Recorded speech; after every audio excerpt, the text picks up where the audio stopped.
Guess what?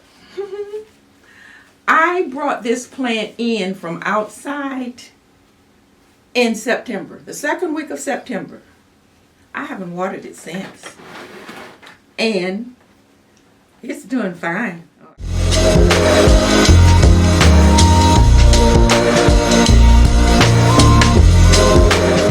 Hello, I'm Frankie, and welcome back to another episode of You Gotta Grow or Go. Today, we're going to talk about another old standby, which is the Sansevieria. Most of you all are very familiar with the mother-in-law's tongue because, well, I don't know about you, but this is what I grew up with. This is all I've ever known. And when you go to the store and there's a display, you can see this particular plant.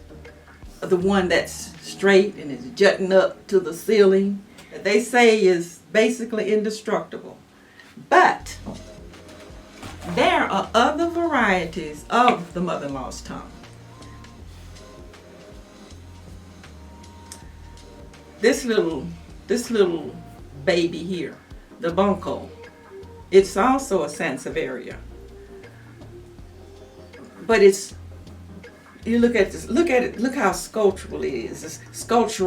It's not just going up straight, and it adds some interest to your plant environment. Okay, I'm gonna put that right there for the time being.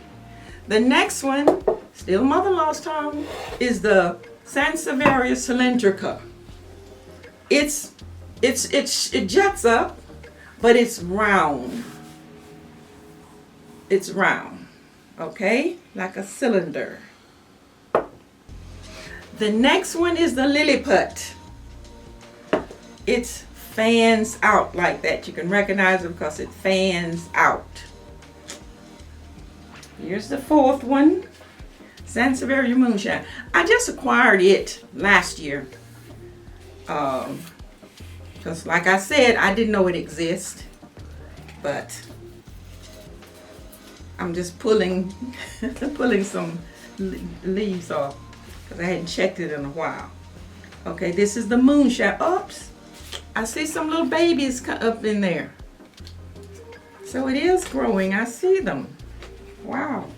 The next one, and excuse me, but I don't know what the name of this variety. I just know that it grows, it's in clusters. It doesn't grow tall, but it grows wide. And lo and behold, it's also some new babies in there. And it's also dusty. And that's another thing. Periodically, this is a tip. I use neem oil, but you can also wash your plants with neem oil. Let me get the dust off. This is something you have to do periodically. Check your plants. If it's dusty, you have to wipe them off. That's what plant parents have to do. Why? Why do you have to wipe off a plant?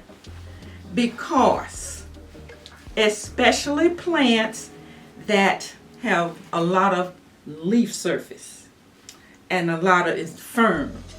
The dust keeps the light from penetrating the plant and it stunts the growth if it grows at all.